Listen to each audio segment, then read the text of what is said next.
मैनपुरी कबीर आश्रम पर हुआ सत्संग का आयोजन। सत्संग में आश्रम के महंत अमर साहब ने बताया कि जीवन का सच्चा आनंद आत्मीयता के तल पर प्रेम पूर्वक जीवन जीते हुए सच्चाई को स्वीकारने में है। अगर हमें अपनी गलती को स्वीकार कर निकालने की क्षमता आ गई तो धर्म हमारे हृदय से फूटने लगा, हमारे हृदय से सच्चा प्रेम प्रस्फुटित होने लगा, भक्ति और मुक्ति का साम्राज्य आने लगा। यथार्थ में अगर हम हिल मिल प्रेम पूर्वक जीवन जीने का सुख समझ लिए तो सत्संग हमारे जीवन में घटित होने लगा। सत्य के संग में हमारी गलती दिखाई देती, असत्य के संग में हमें हमारी अच्छाई दिखाई देती। उन्हीं का रात दिन वर्णन करते हुए गलतियों पर पर्दा डालने का प्रयास करते। करें गलती न जाने उसे शैतान कहा जाता, तथा करे गलती न माने उसे हैवान कहा जाता, तथा करे गलती और मान ले उसे इंसान कहते, तथा कभी गलती ना करे उसी को भगवान कहते हैं। यथार्थ में जो साधक, जो भक्त अपनी गलतियों से शिक्षा लेता है, वही भक्त साधक अपने साधना क्षेत्र में अटूट रहता, क्योंकि सद्गुणों का उच्चतम स्वरूप ही सद्गुरु होता। सद्गुरु का सच्चा ज्ञान धारण कर ही सच्चे इंसान, सच्चे भक्त साधक बन सकते और उसी को जीवन के महानतम लक्ष्य को प्राप्त करते हुए सच्चा जीवन जीना भी आ सकता, तथा जिसे सत्य के संग, भक्ति के संग, आत्मिक भाव के संग जीवन जीना आ जाता, उसी को सच्चा मरना भी आ जाता। जीवन प्राप्त हो गया, मानव जीवन जीना उसी का सार्थक हो सकता जिसने जीते जी मृत्यु को पढ़ लिया। मृत्यु पढ़ना उसी को आ सकता जिसको अपने आप को पढ़ने का सौभाग्य आ गया। क्या कुछ बताया है महंत अमर साहब ने, उनके मुखार बिंद से भी अनमोल प्रवचन सुने। एक फकीर का सपना। एक फकीर को सपना हुआ और सपने ही अपने अपने डिपार्टमेंट के होते हैं।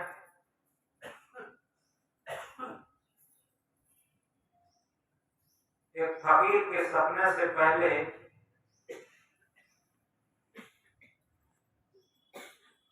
एक टेलर का सपना सुना है। हमने भी कहा था सपने अपने अपने डिपार्टमेंट के होते हैं। एक टेलर को सपना हुआ और सपने में तो क्या होता है कि जहां स्वर्गलोक की कल्पना की जाती है वहां पहुंच गया। तो उसने कई झंडियां लगी देखी, तो वहां के स्थानीय व्यक्ति से पूछा कि भैया ये काली, पीली, लाल, हरी, सफेद तमाम झंडियां क्यों लगाएंगे? तो वहां के स्थानीय व्यक्ति ने बताया कि तुम टेलर थे और तुमने कपड़ा काटते समय जो कपड़े बचाए हैं उन्हीं की ये सब झंडियां तुम्हें दिखाई दी। अब इन झंडियों के अनुसार ही तुम्हारे कर्म संस्कार और उन कर्म संस्कारों का प्रतिफल तुम्हें भोगना पड़ेगा। ये बात बताई तो अब इतनी बात सुनकर के उसके होश खराब होते हैं। तब तक कोई आवाज आती है और वो जग जाता है। जैसे ही जग जाता है उसका सपना टूटा और सपना टूटने के बाद देखता है कि अभी हम क्या देख रहे थे। जो हमने झंडियां चुराई, जो हमने कपड़े चुराए थे, उनके सारे निशान स्वर्गलोक में सब लगे हुए हैं और उन्हीं उन्हीं कर्म संस्कारों के हमें प्रतिफल भोगने पड़ेंगे। लिहाजा उसने बिस्तर पर ही एक संकल्प लिया कि चलो अब हम जाग ही गए हैं तो अब हम कपड़े की चोरी नहीं करेंगे। और जैसे ही वो अपने कारखाने में जाता है, जहां उसकी कई मशीनें लगी थी, कारीगर लोग काम करते थे, वो कपड़ा काटने का कटिंग मास्टर था, तो सभी लोग इकट्ठे हुए। तो कटिंग मास्टर ने अपने कारीगरों से कहा कि भैया देखो, जब ही हम कोई भी कपड़ा काटना शुरू करें तो हमें एक बात याद दिला देना, कोई एक आदमी कि उस्ताद जी झंडी। अब ये रहस्य किसी को पता नहीं, तो एक जो सिलाई कर सकता था कारीगर, उसने कहा ठीक है उस्ताद जी, हम जैसे ही आप कोई नया कपड़ा काटना शुरू करेंगे और वैसे ही हम याद दिला दिया करेंगे उस्ताद जी झंडी। अब वही हुआ, ये 2-4 दिन क्रम चलता रहा। जैसे ही कपड़ा काटना शुरू करें, एक कारीगर कह दे उस्ताद जी झंडी, और हाथ हिला के कह दे ठीक है। बस कोई कपड़ा नहीं बचाता और ढंग से कपड़ा काट करके और सिलाई करने के लिए दे देता। एक दिन एक कार पर बैठ करके बहुत रईस सेठ का बेटा आया और कई कपड़े सिलवाने के लाया, बहुत कीमती कपड़े रहे। और जैसे ही उस्ताद जी उन कपड़ों को खोलने और नापना शुरू किया, काटने के लिए तैयारी की, वही कारीगर कहता है कि उस्ताद जी झंडी। अब उस्ताद जी ने न तो हाथ हिलाया न कुछ बोले। उसने कहा फिर उस्ताद जी झंडी। कारीगर फिर नहीं बोले, न कुछ हाथ हिलाया। फिर उसने कहा उस्ताद जी झंडी, तेज से कहा। अब उस्ताद जी कहते हैं क्या यार भाई, उस्ताद जी झंडी लगाए हो, जहां हजारों झंडियां लगी हैं तो एक झंडी और लग जाएगी और क्या होगा, इतना कीमती कपड़ा आया है, उस्ताद जी झंडी लगाए हो। ये एक एग्जाम्पल है, उदाहरण है। इससे हम समझेंगे कि वास्तव में ऐसे ही हम जीवन भर संकल्प करते रहते हैं, कोई भी गलत कार्य नहीं करेंगे, लेकिन जैसे ही हमारे मन का स्वार्थ आता है, उस टेलर की तरीके से हम मौन हो जाते हैं और सोचते हैं जहां हजारों झंडियां लगी हैं तो एक झंडी और लग जाएगी और क्या होगा। यह जीवन जागृति का संदेश नहीं है। जीवन जागृति का संदेश वो होता है, चाहे कितनी भी कठिनाइयां आए, कितनी भी परेशानियां आए, कितनी भी प्रतिकूलताएं आए, कितने भी अवरोधक आए, जो हमने ठान लिया, अटल रहा जो अपने पथ में लाख मुसीबत आने में, अटल रहा जो अपने पथ में लाख मुसीबत आने में, मिली सफलता उसको जग में जीने और मर जाने। यथार्थ में उसी को सफलता मिलती है। आप जिन भक्तों के जीवन को देखिए, चाहे ध्रुव हो, प्रहलाद हो, मीरा हो, सबरी हो, आप देखें जिस दिन से कमर कस ली, जिस दिन से ठान लिया, जीवन में कभी फिसलन नहीं हुई। इसे कहते हैं हीरा जन्म। रोज लोग गाते हैं हीरा जन्म गमाए दियो रे, हीरा खोए गए कचरे में, रोज गाते हैं। हीरा जैसा जन्म कचरे में खो देते हैं। तो ऐसे ही एक और सपना है, बिल्कुल ऐसा ही एक फकीर का सपना, जो हमने कहा था डिपार्टमेंटली सपने होते हैं। जो जिस डिपार्टमेंट में होता है वैसे ही सपने भी होते हैं। अब एक फकीर का सपना, फकीर को सपना हुआ, सपने में वो स्वर्गलोक में पहुंचा। जब स्वर्गलोक में पहुंचा, देखता क्या है, वहां बड़ी श्रद्धा चढ़ रही है, चारों तरफ सफाई सफाई, रोड के किनारे झालरें लटक रही हैं, प्रकाश हो रहा है और पूरी सड़क साफ है, किसी के आने का इंतजार है। जैसे यहाँ कोई बहुत बड़ा मंत्री संतरी आते हैं तो पहले से सड़कें साफ हो जाती हैं और जगह जगह सारे वाहन रोक दिए जाते हैं, ऐसे ही वहां हो रहा था। उस फकीर ने वहां के स्थानीय लोग से पूछा कि भैया आज यहाँ क्या पर्व मनाया जाएगा, बहुत बड़ी श्रद्धा चल रही है। तो वहां के स्थानीय व्यक्ति ने कहा कि भैया आज यहाँ परमात्मा का जन्मदिन मनाया जाएगा।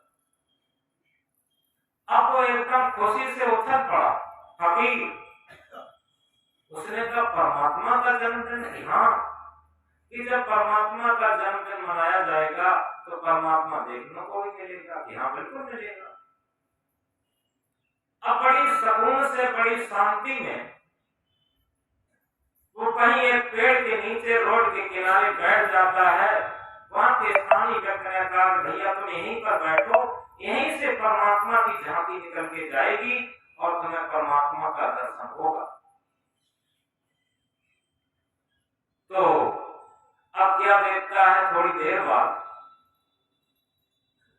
एक बहुत बड़े महापुरुष एक बहुत सुंदर वाहन पर आगे आगे आ रहे हैं और उनके पीछे लाखों करोड़ों की भीड़ आ रही है और जय जयकार होगा। तो उस फकीर ने उत्सुकतावश उस स्थानीय व्यक्ति को पूछा वहां के कि भैया क्या ये सबसे आगे आ रहे हैं, बहुत सुंदर व्यवस्था में, बहुत अच्छे वाहन पर, उनके पीछे लाखों लोगों की भीड़ है, क्या यही तो परमात्मा नहीं? तो उसने कहा नहीं नहीं, ये परमात्मा नहीं है, ये महाराज श्री राम है और इनके पीछे लाखों लोगों की भीड़ है, ये उनके अनुयायी है। उनकी सभा पूरी निकल गई, पूरा उनका जुलूस निकल गया। इसके बाद उसी तरीके से, सेम उसी तरीके से एक और महापुरुष आए, बहुत श्रद्धा के साथ, उनके पीछे भी लाखों लोगों की भीड़ थी। तो उसने पूछा कि भैया अब की बार जो आ रहे हैं क्या यही तो नहीं परमात्मा? कि नहीं, ये महाराज श्री कृष्ण है और उनके पीछे लाखों लोगों। इसी तरीके से इसके बाद महावीर स्वामी, इसके बाद महात्मा बुद्ध, इसके बाद ईसा मसीह, इसके बाद हजरत मोहम्मद, और धीरे धीरे कई महापुरुषों के ऐसे ही जुलूस निकलते रहे। वो फकीर वहां के स्थानीय व्यक्ति को पूछता रहा और वहां का स्थानीय व्यक्ति बार बार बताता रहा, नहीं ये अमुक महापुरुष का जुलूस है, ये अमुक महापुरुष का जुलूस है, ये उनके अनुयायी हैं, ये उनके अनुयायी हैं, ये कहता था। जब सभी महापुरुषों के जुलूस निकल गए, सबसे बाद में, सबसे लास्ट में एक बहुत छोटे वाहन पर और एक ऐसे दुबले पतले महापुरुष जिनके मुखमंडल की आभा सूर्य के समान चमक रही थी, और वो निकले, लेकिन उनके पीछे कोई भी नहीं था। तो उस फकीर ने वहां के स्थानीय व्यक्ति से पूछा कि भैया आपकी ये बताओ, ये सबसे लास्ट में जो आ रहे हैं और इनके पीछे कोई नहीं है और ये सबसे तेजस्वी पुरुष हैं और ये सबसे कम कीमती वाहन पर आ रहे हैं और इनका मुखमंडल सूर्य के समान चमक रहा है, क्या यही तो नहीं परमात्मा? तो वहां के स्थानीय व्यक्ति ने कहा कि हाँ हाँ, अब की तुमने सही परख की, अब कि ये परमात्मा आ रहे हैं जो सबसे पीछे हैं और इनके पीछे का कोई अनुयायी नहीं है। इतना देख करके तुरंत वो फकीर रोने लगा।